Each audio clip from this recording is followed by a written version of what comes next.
চলে এলাম দাওয়াত ব্লগ পার্ট 2 নিয়ে। এর আগে ভিডিওতে আপনারা যারা যারা সুন্দর সুন্দর কমেন্ট করেছেন তাদের সবাইকে অনেক অনেক ধন্যবাদ। দাওয়াতের প্রিপারেশনের জন্য আমরা সবাই সকাল সকাল ঘুম থেকে উঠে গিয়েছিলাম, আর তাড়াতাড়ি কিন্তু আমাদের রান্না বান্নাও শেষ হয়ে গিয়েছিল। চলেন আজকে কি কি রান্না করেছি তাই দেখাবো। যেহেতু শুক্রবারে দাওয়াত ছিল তাই আমাদের সবারই প্ল্যান ছিল জোহর নামাজের আগে আমাদের সব কাজ কমপ্লিট করে ফেলতে হবে। আলহামদুলিল্লাহ, আল্লাহর ইচ্ছায় আমাদের সব কাজ কিন্তু জোহর নামাজের আগেই শেষ হয়ে গিয়েছিল। এদিকে মাছ ভাজি করেছি, অন্য পাশ দিয়ে কিন্তু একটা ভেজিটেবল ভাজি হচ্ছিল, আর এই ভেজিটেবলের ভাজিটা আমি আপনাদের সাথে খুব সুন শেয়ার করব, কারণ একই ভিডিওতে যদি আমি কোনো রেসিপি শেয়ার করি তাহলে দেখা যায় ভিডিও বেশি লেন্দি হয়ে যাবে, তার জন্য আমি আর শেয়ার করলাম না। অন্য পাশ দিয়ে কিন্তু ডিমের কুরমা রান্না করার জন্য যে মশলাটা লাগবে ওইটা বানিয়ে নিচ্ছিল, এখন ভালো করে কষাই নিবে। এই তো আমাদের ডিমের কুরমা রান্না করা শেষ।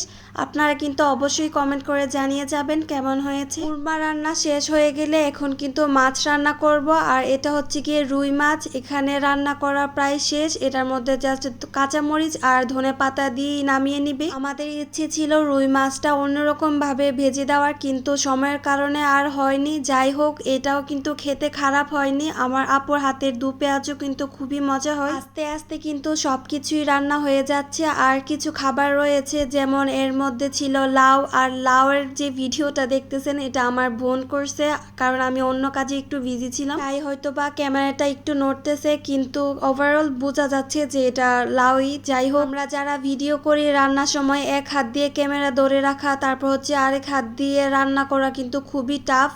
আর এইটা হচ্ছে গিয়ে গরুর মাংসতে আলু দিয়ে দিচ্ছে। কালকের ভিডিওতে কিন্তু আপনারা অনেকেই দেখেছেন যে গরুর মাংস কিন্তু আগে থেকে কষানো ছিল। এই আলুটা কিন্তু মূলত বাচ্চাদের জন্যই দেওয়া, কারণ বাচ্চারা আলু ছাড়া খেতে পছন্দ করে না। আর আমাদের পুরা রান্নার মধ্যে সব থেকে বেশি কষ্টের জিনিস ছিল এই রান্নাটা। এখানে আমরা একটা ভাজা করতেছিলাম, এটা হচ্ছে গিয়ে আলু আর হচ্ছে গিয়ে করলা দিয়ে যে ভাজাটা, কিন্তু কষ্টের বিষয় এত তাড়াহুড়ার মধ্যে আমরা ছিলাম যে আলুগুলোতে ভালো করে পানিটা আর সরাতে পারিনি, তাই তেলে দেওয়ার সাথে সাথে এগুলো একটা আরেকটার সাথে লেগে যায়, কিন্তু পরে আবার ক্রিস্পি থাকার কারণে ভেঙে দিয়েছি। আর এটা কিন্তু সবারই খুবই পছন্দ ছিল।